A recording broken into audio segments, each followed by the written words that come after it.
안녕하세요. 경제 읽어주는 남자 김호섭입니다. 반갑습니다. 인사 한번 부탁드립니다. 안녕하세요. 월션대 네. 테크의 이주연입니다. 반갑습니다. 오, 예. 저 인사하는 게 재밌나 봐요. 아, 즐거워 보이나요? 네. 인사법이 이렇게 정해져 있어가지고 네. 이 인사법을 바꾼 적이 없어요. 예.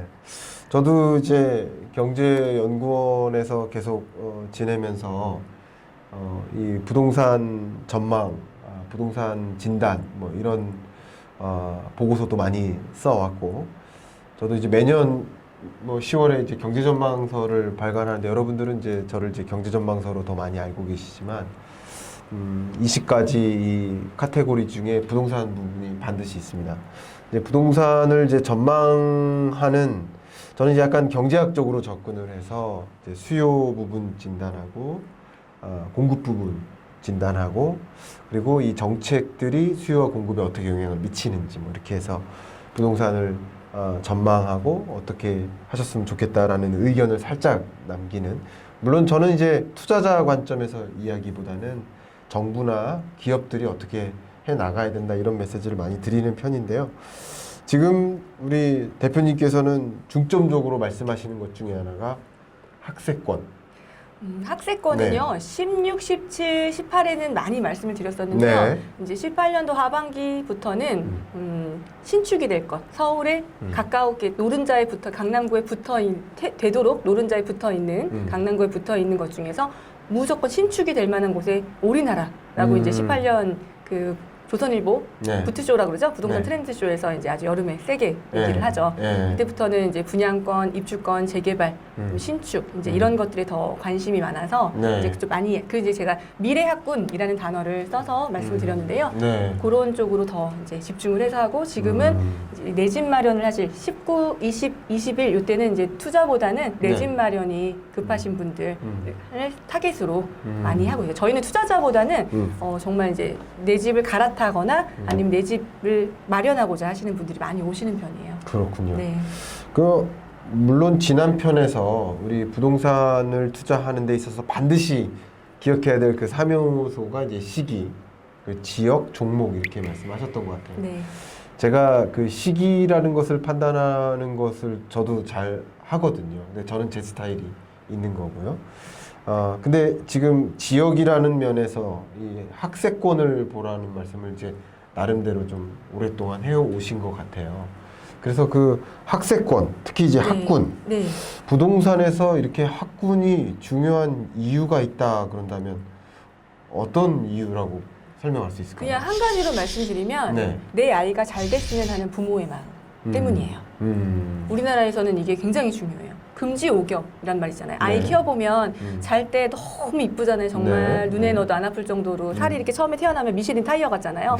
그 하나하나 주름도 그 가제 수건으로 다 일일이 저희가 닦아주고요. 정말 아끼면서 키우잖아요. 클 네. 때까지. 네. 이제 아이를 키우면서 우여곡절이 많지만 버틸 수 있는 건 내 네. 아이니까. 그렇죠. 이제 아이를 키워가면서 아이가 조금 더 유해하지 않은 환경에서 잘 컸으면, 그리고 될 수 있는 대로 나중에 사회생활하는데 문제가 없도록 네. 좋은 직업을 가졌으면, 나처럼 고생은 하진 말았으면 하는 부모들의 마음이 있어요. 네네. 그런 마음들이 녹아져 있는 것이 예. 학군 지역이라고 할 수 있고요. 네. 이제 대학 입시가 또 대한민국에서 굉장히 중요하잖아요. 네. 이런 입시가 사라지지 않는 한 좀 예전보다는 많이 줄었다고는 합니다. 왜냐하면 학생들도 많이 줄고 있고 대학 가는 게 그렇게 어렵지 않아졌기 어렵지 때문에. 않아졌고. 그렇지만 명문대라든지 아니면 이제 전문, 의치한, 의대, 치대, 한의대 이런 데는 들어가기가 여전히 어렵기 때문에 이제 공부를 시키는 그 특정 그룹들은 계속 존재를 하죠. 네. 네, 그 어쨌든 뭐 큰 학군 지역이 아니더라도요, 아이를 키우면서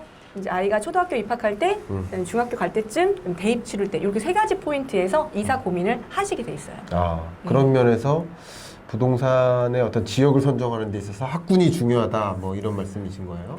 가장 중요한 건 사실 네. 그 일자리를 따라서 갈 수 있는 역세권이 사실은 더 중요한 것 같아요. 교통으로 일자리를 어떻게 얼마나 더 빠르게 갈 수 있느냐가 더 중요한 포인트인 것 같고요. 네. 그다음에 이제 특정 생애 주기상 네. 아이를 낳아서 키우고 이제 자녀가 성장하는 이 그룹에 속해 네. 있는 30대, 40대, 50대 가정에게는 이 학세권이라는 것도 무시 못할 가장 필수적인 포인트다라고 말씀드릴 수 있죠. 그렇다 그러면 네. 또 어머니시지 않습니까? 예, 그렇죠. 예, 어머니이자 예, 부동산에 대해서 많은 널리지를 전달하시는 그 주인공으로서 좋은 학군이란 이런 것이다. 네. 뭐 그런 좋은 학군을 고를 수 있는 어떤 팁들이 분명히 있을 텐데 저는 한마디로 말씀드리면 욕망단지라는 단어를 쓰는데요. 욕망단지요? 엄마들이 욕망하는 욕망단지. 아 그래요? 자기 어디 살아? 이게 가장 중요해요. 네. 그게 뭐죠? 자기 어디 살아? 네. 어디 사세요? 저는 뭐 구요? 구로? 그 남자분들은 이렇게 강남구? 말씀하시는데요. 예. 네, 네. 그 여자분들한테 자기 어디 살아? 이렇게 물어보면요. 아파트 살아? 이게 대답하는 게 틀려요. 아파트 명을 말씀하시는 분이 있고요. 나 반포자이. 네. 저는 그냥 강남 살아요. 이러는데. 자기 어디 살아? 그랬을 때, 나 반포. 네. 그러면 특정 신축 아파트, 우리가 딱 들은 거 아닌 아파트는 아닌 거예요. 자기 어디 살아? 그랬을 때, 서초구 산다. 그러면 방배, 설해마을, 반포는 아닌 거예요. 아 그래서 저한테 그걸 물어보신 거였어요? 아니 이제 이제 그게 네. 이제 그러니까. 그런 그 자기 어디 살아라고 얘기했을 때 물어보시죠. 자기한테 네. 유리한 것 혹은 얘기했을 때 남들이 두 번 되묻지 않게 대답을 하게 돼 있어요. 전철역이라든가 아니 특징 포인트라든가 이렇게 딱 얘기 들으면 알게끔 이렇게 그게 어쩔 수 없이 분당도 어디 살아라고 하면 특정 분당의 특정 아파트 단지를 얘기하시는 분이 있고요. 네. 아니면 나 순회동 살아, 정자동 살아 이렇게 네. 동네 얘기를 하시는 분이 있고 분당 살아 이렇게 얘기하시는 분이 있고. 자기 어디 살아? 근데 분당이 아니더라도 분당 인근에 계시는 분들은 그냥 사람들 만나면 분당 산다고 네, 말씀하세요. 그걸 또 적었어요. 저 자기 어디 살아? 적었습니다. 그래서 네. 이게 이 동네로 이사 오고 싶다. 음. 이게 엄마들한테 있어요. 처음에 이제 생활하고 신혼생활을 하다가 점점 이제 아이를 살면 정착하고 싶어지면서 살고 싶은 동네가 생겨요. 그렇군요. 살고 싶은 단지가 생기고요. 네. 보내고 싶은 학교가 생겨요. 네네. 이게 가장 중요한 포인트고, 네, 요거를 그게 이제 욕망단지다. 그렇죠. 네. 그래서 이제 이런 것들이 또 어떻게 또 알고 보시면 되냐면 학원가 공식이라는 게 있는데요. 학원가 네, 공식. 저희가 이제 어떤 학원가를 어떻게 찾아가야 되는지가 궁금하실 수 있잖아요. 네네. 그래서 이제 기존에 있었던 학원을 분석해봤어요. 아 정말요? 예, 그랬더니 이러한 공통점이 나오는 거예요. 어떤? 첫 번째가 네. 유해시설이 없어야 돼요. 학원가 하면 유해시설이 예, 없다. 유해시설이 없어야 되고 네. 그 다음에 아주 번잡한 상권이 아닌 곳에 생겨요. 근린상가. 네. 이제 역세권에 아주 번화한 당구장도 있고 예. 맘마실수소도 있고 이제 그런 유흥업소가 있는 곳은 예. 굉장히 월세가 세도 그것을 감당할 수 있는 업종이 들어가는 거고요. 네. 학원은 저녁에 4시간 내지 5시간밖에 근무를 못 해요. 대치동 말고는 주말에도 근무를 안 해요. 그러니까 월세를 감당하려면 월세가 비싸면 안 돼요. 네. 그리고 또 차를 쫙 댈 수 있는 공간이어야 되기 때문에 막 CCTV가 많고 네. 번화한 한복판에선 또 차량을 댈 수가 없어요. 네. 차량 대기해야 되잖아요. 그렇죠. 이런 것 때문에 근린상가에 많이 생겨요. 중심 상업지보다는 아. 근린상가에 많이 생기고 네. 두 번째 조건이 네. 그 동네에 사는 거주민분들의 학력 수준이 좀 높은 편이에요. 음. 공부를 해봤으면 공부를 많이 시키세요. 아 그런 건가요? 네, 어. 대부분. 그 직업이 좋으시면 직업을 물려주고 싶어 하시고 그런 건가요? 네, 공부를 많이 해보시면 공부를 굉장히 많이 시켜요. 좋습니다. 네. 그 다음에 또 세 번째가 어. 그 지역에 거주하시는 분들의 소득과 직업군, 그러니까 이제 고소득을 보장해주는 특정 전문직이라든지 네. 아니면 어쨌든 사업하시는 분들이 많더라도 뭔가 이제 아니면 대기업 맞벌이. 네. 예, 그래서 이제 그 가게의 소득이 높은 네. 분들이 많이 사시는 지역이어야 돼요. 지역. 여기서 학교를 그래서 영유도 보내고 이게 학원가 공식인 거예요? 이 학원가 공식이죠. 재밌다. 예, 이제 이런 분들이 교육에 많이 투자를 하시고 사립도 보내시고 그다음에 영유도 보내시고 어릴 때도 좀 여러 가지 교육 프로그램들을 다양하게 시키신다든가 음악 예체능 골고루 그다음에 이제 커서도 중학교 고등학교 착착착 이제 공부를 더 많이 시키죠. 그렇군요. 그다음 이제 마지막으로 그 단지에 중대형이 많이 포진되어 있으면 좋아요. 33평 이상, 뭐 네. 40평, 50평 이런 중대형이 많이 포진되어 있으면 이것이 또 이제 소득으로 귀결이 되죠. 그렇군요. 그러니까 이런 지역들은 학비, 교육비에 투자를 많이 하는 편이에요. 이런 곳들에 학군이 생겨요. 이게 학원가 공식이에요? 네, 학원. 네. 그러니까 학원가라고 하는 것은 이제 명문 학교가 있으면 좋고요. 네. 이제 예전에는 학교들이 이렇게 이전을 해 가면서 그 지역들이 강남 발전 사실 그렇게 한 거잖아요. 영동 개발한다고 이렇게 내려보내가지고 네, 그죠? 네. 그러니까 초등학교는 강북에 그대로 남아 있었는데 네. 중학교, 고등학교 다 내려보냈잖아요. 네. 그러면서 이제 강남 시대가 생기는 거잖아요. 네. 지금은 이제 그것보다도 이제 학원가. 아까 말씀드린 그런 특정 지역에 학원가가 생기고 교육열이 만나야 돼요. 학원은 처음에 새 아파트가 많이 생기면 생겨요. 네. 근데 교육열이 그렇게 세지 않다면 그냥 동네 학원가가 되죠. 근데 교육열이 세게 이렇게 만나게 되면 거의 명문 학원가가 형성이 돼요. 그래요? 예. 이야. 그러면 이제 학군이라는 게 생기고 이제 예. 자리를 잡으면 천천히 한 10년 정도 걸리면 이제 중학교가 약간 두각을 나타내는 중학교가 생기면서 네. 이제 신도시에도 막 이제 막 대치동, 목동 같진 않지만 그 동네에서 학교도 잘 보내고 네. 이런 데가 막 생기면서 거기가 학원가가 생겨버리죠. 그렇군요. 예. 이게 팁, 그럼 욕망단지, 학원가 공식 이런 네. 것을 바탕으로 좋은 학구를 골라낼 수 있다라는 것이죠. 뭐 또 다른 팁이 있을까요? 이 정도면 정리가 될까요? 또 다른 팁은 네. 이제 1편에서 말씀 못 드린 게 네. 그러면 이제 학군을 마련할 때 이렇게 학군을 찾아내면 어떻게 투자에 활용할 수 있을까를 네. 궁금해 하시는 거예요. 네네. 이제 저희 책이 아이 학비 벌기잖아요. 네네. 근데 이제 이 얘기 되게 오랜만에 한다. 예전에 17년도 이제 이럴 때 많이 말씀드렸는데 네. 지금은 이제 뭐 분양, 뭐 네. 재개발, 뭐 재건축 이런 것들이 핫하다 보니까 이 책이 또 역주행할 수도 있습니다. 갑자기. 말할 기회가 네. 없었는데 네. 이 책에서 이제 4가지 아이디어를 이제 16년에 집필한 책인데요. 네. 4가지 아이디어를 드려요. 네. 이제 첫 번째가 예. 학군 지역에 똘똘한 한 채를 마련함으로써 예. 어차피 학군 지역은 들어가 살면 12년을 살아야 돼요. 야, 똘똘한 한 채를 16년에 말씀하신 거네요. 네. 그 책에 나온 네. 아파트를 아무거나 사셨으면 지금은 정말 제가 김희선보다 이뻐 보인다고 말씀하세요. 그래? 그 정도인가요? 감사합니다. 네. 예. 그냥 저만 다- 봐도 하트가 나온대요. 다 당황해가지고. 예, 책 한 권 사고 읽었을 뿐인데. 그래요? 좋네요. 예. 이제 그 똘똘한 한 채가 정말 많이 올랐잖아요. 예. 그리고 이제 학군 지역은 대부분 좀 잘 사는 지역이 많고 그래서 상승 여력이 좀 높았고요.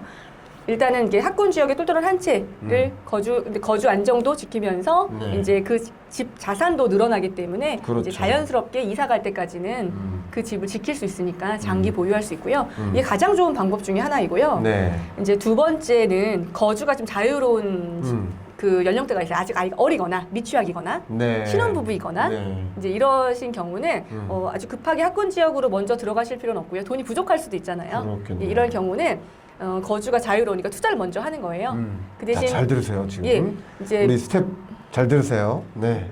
거주가 미래- 자유로우신 분. 네. 미래 이때는 이사가 가능해요. 아이가 그러면 이사를 못 다니잖아요, 저희가. 그래서 이제 미래 학군이라고 하는 곳에 투자를 하는데요. 그게 이제 책에서 언급드린 것은 이제 분양권이라든가 분양을 많이 하는 신도시들, 그 다음에 이제 서울에 재개발과 재건축을 통해서 신축이 많이 생기는 곳들을 공략을 해라. 특히 이제 그때는 재건축을 많이 권장을 했었고요. 네. 지금은 이제 재건축이 많이 비싸니까 이제 재개발을 후반에는 많이 권장을 해드렸죠. 재개발 지역은 낙후된 지역들이잖아요. 그래서 이제 여기가 이렇게 그 당시에 믿지 않으셨어요. 17년이니까 여기가 좋아질 거라는 걸 믿지 않으셨는데 대규모로 한 구역도 빠지지 않고 밀집 개발을 하면서 신축을 쏟아낸다면 거긴 반드시 지금보다 많이 좋아진다. 예. 포인트 꼭 기억하시고요. 그래서 그러니까 이게 그렇게- 결국은 이제 취학 자녀를 같이 살고 있는 가정이면 이런 지역은 좀 좋은 영역은 아니지만 정주 여건이 안 좋으니까 처음에 네. 초기에 들어가서 이사 살 때, 그러니까 장화 신고 들어가서 구두 신고 나온다라는 이런 명언들이 있는데요. 이제 그런 이거 명언인데요, 입주하는 곳은 이사 갈 때는 뭐든지 인프라가 마련되어 있지 않아요. 뭐든지 불편하죠. 먼지도 풀풀 나고 옆엔 또 공사하고 있고. 근데 이제 한 5년, 10년 이렇게 완성될수록 점점 살기 좋고 살고 싶은 동네로 그 동네에선 변신을 하게 되죠. 이런 것들을 이제 명언이지만 다시 들어도 좋네요. 비과세를 또 계속 이사만 2년마다 다닐 수 있으면 비과세도 활용할 수 있는 구간 내에 있기 때문에 가능하시죠. 그렇군요. 꿀팁이 마구 나옵니다. 예, 지금 또 이제 세 네 가지인데 번째는요. 지금 세 번째 차례죠. 네. 이미 거주를 하고 계시는 지역을 벗어날 수가 없거나 이 집을 옴짝달싹 할 수 없는 경우라든지 네, 네. 아니면 정말 자산이 적어서 음. 이제 그런 분양권, 입주권 이렇게 굵직한 투자를 아예 할 수 없는 네. 이런 분들 같은 경우는 포기하지 마시고 이제 전세 가율을 활용한 요즘에 좀 안 좋아하시라는데 갭 투자라고 하는 네. 방안들이 있어요. 얘는 전세가율 투자라고 했는데요. 네. 예, 이제 전세 가격을 활용한 투자를 네. 함으로써 이제 비용을 아끼셔서 이런 것들을 이제 사두는 거예요. 그러다가 이제 장기를 좀 샀다 팔았다 하는 게 아니라 좀 괜찮은 곳에 그래도 좀 수요가 있는 곳, 뭐 학군 지역이 아니어도 좋고요. 수요가 있는 곳에 이게 뭐 신혼부부를 위한 이런 역세권 지역이라든가 수요가 있는 지역에 좀 적당하게 투자금이 조금 들어가는 곳에 사놓았다가 막 2년마다 되파는 것이 아니라 좀 장기 보유를 하시면서 이제 그러면 전세금도 올라가고 아니 나중에 좀 여유가 생기면 그 집을 반전세로 돌렸다가 나중에 월세로 돌렸다가 그럼 그것이 자연스럽게 아이가 컸을 때는 아이가 8살 때 처음으로 학교를 가고 아이가 태어나면서부터 시작을 한다면 8년 뒤쯤에는 아마 이게 몇 번 정도의 세입자를 거치면서 아마 학비를 대신 내어주는 학비 내어주는 아파트가 될 거예요. 그렇군요. 그럼 거기서 아이 학비를 벌 수 있죠. 네. 예. 정말.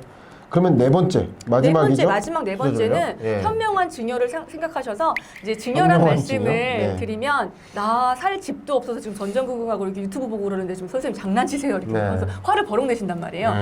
항상 나는 부자가 될 거라는 생각을 재테크를 알기 시작하면 가난해질 수가 없어요. 재테크라는 것은 돈이 불게 돼 있어요. 네. 어떠한 식으로든 정말 네. 열심히 사시고 또 되게 부지런하시거든요. 돈에 대한 감각을 익히시면 돈은 자꾸 불어나게 돼 있어요. 네. 그래서 나는 부자가 될 거니까 그럼 당연히 재산이 늘어나고 증여를 나중에 하게 되겠죠. 상속도 네, 해야 될 것이고. 그렇겠죠. 그러니까 미리 증여는 하고 싶다고 나중에 한 번에 할 수가 없어요. 네. 태어나면서부터 해줘야 돼요. 아기가 응애 하고 조리원 있을 때 바로 가서 증여부터 하시는 겁니다. 2천만 원. 얘는 돈이 없어요. 응애하는 데 가서 예. 대출을 받아서라도 이거부터 하셔야 돼요. 네. 왜냐면 그때를 지나고 나면 네. 그 시기를 놓쳐요. 어. 그럼 아이가 한 3살 정도 됐을 때 좀 여유 좀 생겨서 돌잔치 반지도 팔고 뭐도 하고 돈 좀 챙겨가지고 그거 네. 갖고 증여할래요? 네. 하시면 그 기간만큼이 더 해주는 게 아니에요. 그 태어나면서 한 번, 그다음에 10년 차마다 한 번, 그다음에 성인 돼서 한 번 이렇게 할 수가 있거든요. 네. 그래서 많이 해봤자 태어날 때, 그다음에 10살쯤 한 번, 11살쯤 한 번, 그다음에 성인 됐을 때 한 번 이렇게밖에 못 해요. 그 금액이 얼마 되지 않거든요. 그래서 태어나면서부터 조리원에서 가장 먼저 출생신고와 동시에 하셔야 되는 것이 바로 증여이다. 참 좋은 거 많이 알려주시고. 그리고 이제 재테크를 많이 하신 분들은 예전에는 이걸로 이제 2천만 원짜리 또 갭을 이렇게 아파트를 구매할 수 있는 이런 것들이 많았잖아요. 네. 분양 입주권들도 많았고 예전에는. 그래서 이제 이런 것들을 많이 권해드렸는데 지금은 당국의 정책상 미성년자가 부동산을 구매하는 거에 대해서 그렇게 호의적이지 않으시기 때문에 맞아요. 예, 아주 정상적인 절차를 거쳐서 증여를 하시더라도 좀 주의하셨으면 좋은 방법이고요. 요거는 네. 16년에 나왔기 때문에 지금은 요것보다도 이제 한국 주식, 미국 주식 이런 것들을 다양하게 재테크를 공부를 하면서 약간 지수 투자라든가 이런 것들을 아이에게 증여할 때 현금 증여보다는 현금이 현금으로 아이가 클 때까지 있는 것보다는 뭔가 자산으로 변화해서 그것이 아이가 성인을 맞을 때 네. 재투자되는 것이 훨씬 유리하잖아요. 네. 그것이 네. 레버리지고 그렇죠. 인플레이션이고 그죠? 네네네. 특히 인플레이션 하면 현금 2천만 원 증여를 그대로 갖고 있는 것보다는 뭔가의 얘를 자산으로 교환해서 아이가 갖고 있다면 2천만 원 증여했지만 아이가 20살 됐을 때는 나중에 애 집 사줄 걱정 안 하셔도 될 거예요. 이제 우리가 아들 나면 집 안 사주면 장가 못 갈까 봐 걱정해야 되잖아요. 저도 아들이 있는데요. 네. 집 안 사주는 집에 시집 오겠어요? 요즘 안 오려고 그러잖아요, 아가씨들이. 제가 아가씨가 아니어봐가지고 모르겠어요. 예, 요즘에는 싫다고 하시더라고요. 그래서 네. 저희 때처럼 사랑만 갖고 이렇게는 힘든가 봐요. 네. 이제 그래서 이제 어릴 때 아들을 낳으면 더더욱이나 증여를 반드시. 그래서 현금을 놔두지 마시고 재테크 공부를 하셔서 네. 이 현금으로 증여하신 것을 자산의 가치로 교환해 놓으면 나중에 아들 장가 갈 때도 정말 엄마 어깨 뽕 들어갈 수 있다. 아, 그렇게 예. 되는 거예요? 이제 왜냐면 부담이 줄죠. 네, 부담이 줄죠. 돈의 가치가 지속적으로 하락하니까 그렇죠. 상대적으로 이제 자산 가치는 계속 올라가니까 어차피 같은 규모의 증여를 한다 그러면 자산의 형태로 하라 뭐 그런 메시지인 것 같아요. 그래서 007 네. 가방 영화에 많이 나오잖아요. 현금 이렇게. 지금은 그 007 가방을 5만 원으로 다 채우려면 정말 몇 억이 있어야 될 거예요. 네. 1억이요. 네. 본죽 쇼핑백 아시죠? 네. 거기에 1억이 3분의 1도 안 찹니다. 아, 그러세요? 예. 정말 놀랍지 않아요? 예. 이 돈의 가치가 그런 거예요. 네. 1억이면 엄청 큰 거 같잖아요. 네. 그래서 기대를 한단 말이에요. 야, 1억을 현금 너무 겁나고 무섭고. 근데 정말 부피가 작아요. 부피가 예. 작았던 것 같기도 하고 정말 5만 원권이 생기면서 그렇죠. 만 원짜리일 때는 부피가 굉장히 컸는데 5만 원권이 생기면서 더 그런 것 같아요. 벌써 20분이 다 돼가는 것 같아요. 우리 역시 월천 재테크의 정말 부동산계 인플루언서로서 정말 디테일한 그런 코멘트까지 조언까지 전 너무 엄마들이 감사합니다. 학비를 많이 대시면서 이제 본인이 요즘 결혼을 늦게 해요. 가장 큰 문제가 예전에 결혼을 일찍 해서 사회도 일찍 나왔지만 결혼도 일찍 했어요. 네. 24살, 5살이면 취업을 했고요, 여성분들은. 네. 그러니까 이제 10년 차 막 차장님이 되면 30살 초반 이랬단 말이에요. 네. 근데 지금은 그렇지 않아요. 결혼도 늦게 하고, 네. 그리고 애를 늦게 낳고, 네. 또 취업도 늦게 해요. 그러니까 네. 벌이를 할 수 있는 기간이 그 대신 은퇴가 늘어난 건 아니잖아요. 그래서 벌이를 벌 수 있는 기간이 이만큼이 준 거예요. 거의 남자분들은 한 5년, 여자분들은 한 7년이 준 거예요. 예전보다 덜 버는 거예요. 네. 게다가 아이도 늦게 낳아요. 그럼 아이를 낳으면서부터 사람들이 이제 집도 늘려가게 되고 저축도 시작하게 되고 돈이 많이 필요하잖아요. 신혼 때보다는. 네. 그때부터 정신이 번쩍 들잖아요. 저도 그랬거든요. 음. 그러니까 이게 너무 늦어지니까 애를 다 키워서 대학을 보내고 나면 요즘 또 대학 가도 돈이 들어가요. 그렇겠죠. 노트북도 사줘야 되고 네. 애 취업 준비도 시켜줘야 되고 네. 학원비는 또 왜 이렇게 비싸요? 취업 준비는 돈이 계속 들어가요. 네. 내 은퇴 준비 할 새가 없어요. 취업 준비까지 학원 다녀요? 예. 해야죠. 그리고 미트피트 이런 거 하면 얼마나 비싼데요. 그래서 이제 부모님들이 예전에는 아이를 대학 보내고 50부터 60 은퇴하기 전까지 10년을 노후 준비를 하셨어요. 집을 한 채를 더 산다든가 아니면 저축을 더 하신다든가. 근데 지금은 그 기간이 없어서 학비로 12년 넘게 플러스 알파를 쓰고 나시면 이 에듀푸어 교육을 시키다가 내 노후 준비가 전혀 안 되는 거예요. 그래서 엄마들이 꼭 재테크에 눈을 좀 뜨셔서 이 교육을 시킬 돈도 내 월급 아빠가 벌어오는 돈, 내가 벌어오는 돈을 쓰는 것이 아니라 자산이 불려놓은 돈을 가지고 교육비를 다시 쓰는 거예요. 자산이 줄지 않는 소비를 하는 거죠. 이게 제가 배운 가장 큰 용어였어요. 그렇군요. 예. 제 그러니까- 친구의 네. 그 건물주, 제 친구가 약국을 하고 있었는데 네. 건물주 아저씨가 굉장히 큰 부동산 부자세요. 네. 대한민국 공인중개사 1호시고요. 1기시고요. 네, 네. 그분한테 제가 부천까지 날아가서 아저씨가 오늘 수고했다면 제가 지금 날아갔어요, 정말. 네. 아저씨한테 기동력 얘기 듣느냐고. 네. 아저씨가 하신 말씀이 자산이 줄지 않는 소비를 해라. 라는 말씀 저한테 알려주셨거든요. 자산을 활용한 학비 네. 마련을 비롯한 소비를 계속 할 수 있도록 그런 방법까지 너무너무 잘 들었고요. 2편을 여기서 마무리를 먼저 하도록 하겠고요.